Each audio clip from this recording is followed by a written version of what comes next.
taarifa ya tume tumeipokea, tumepata pia ufafanuzi kutoka hata kwa mwenyekiti wa tume mwenyewe.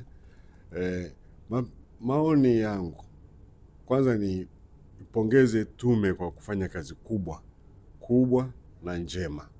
Naamini kazi hii walioifanya itachangia katika kuendelea kuliponya taifa letu ili tuweze kurudi katika misingi yetu kama Watanzania.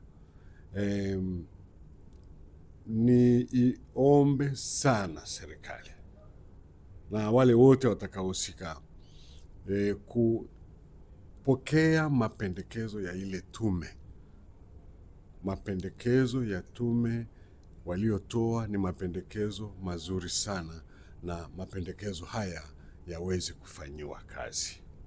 Hilo ndio lingekuwa ombi langu na wito wangu, kwamba yale mapendekezo yaliyotolewa na tume hii yaweze kufanyiwa kazi.